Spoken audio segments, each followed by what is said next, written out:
Usipo-occupy roho yako na neno la Mungu kila wakati na kila saa, na ukose wimbo wa kumtukuza Mungu moyoni mwako, wale wa jangwani na sisi tutakuwa wamoja. Hakuna tofauti. Ni picha tu tunaonyeshwa jinsi roho zao zilivyo, tupate kujiangalia roho zetu zilivyo.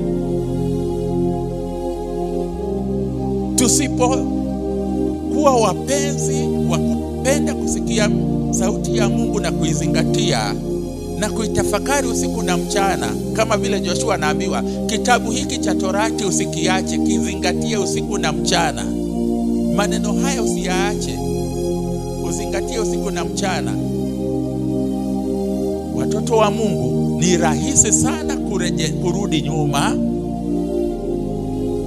Ile Bwana anasema kwenye kitabu cha Petro, tazama mbwa amerudia matapiko yake, na nguruwe amerudi tena kwenye tope. Wanadamu wako hivyo.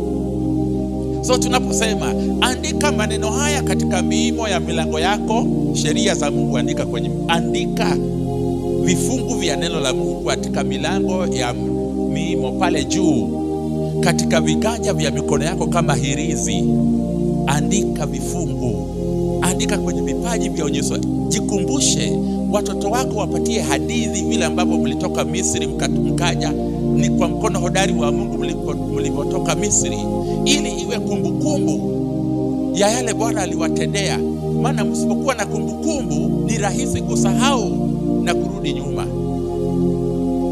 Jina la Bwana litukuzwe. Watoto wa Mungu, without offense, I'm saying with a lot of humility, why is it not easy to remember siku ile tulikombolewa na Mungu na tukaokoka na tukabatizwa mara ya pili, tukapata ufahamu wa Kristo? Na ni rahisi sana kukumbuka siku ya kuzaliwa, na I'm not saying with an offense, kwa sababu Shetani makes sure siku ya kuzaliwa kwako mara ya pili haina umuhimu sana kuliko siku ile ulizaliwa na mama na dadi. Ulizaliwa tu kwenye clinic. Kwa sababu utakapokumbuka, siku ile nilipotoka katika pombe, siku ile nilitoka katika ujangili, siku ile nilitoka katika roho ya uasherati, siku ile nilitoka katika ibada ya sanamu, na kushukuru Bwana katika mwaka huo.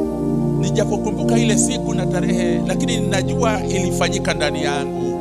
Ndio ilikuwa mwanzo wa mwaka kwangu, wa miaka yote niliyoishi. Ndio upya wa uzima ulianza ndani yao, na kushukuru Yesu. Shetani makes sure hiyo mambo ya kutukuza Mungu mahali tulikotoka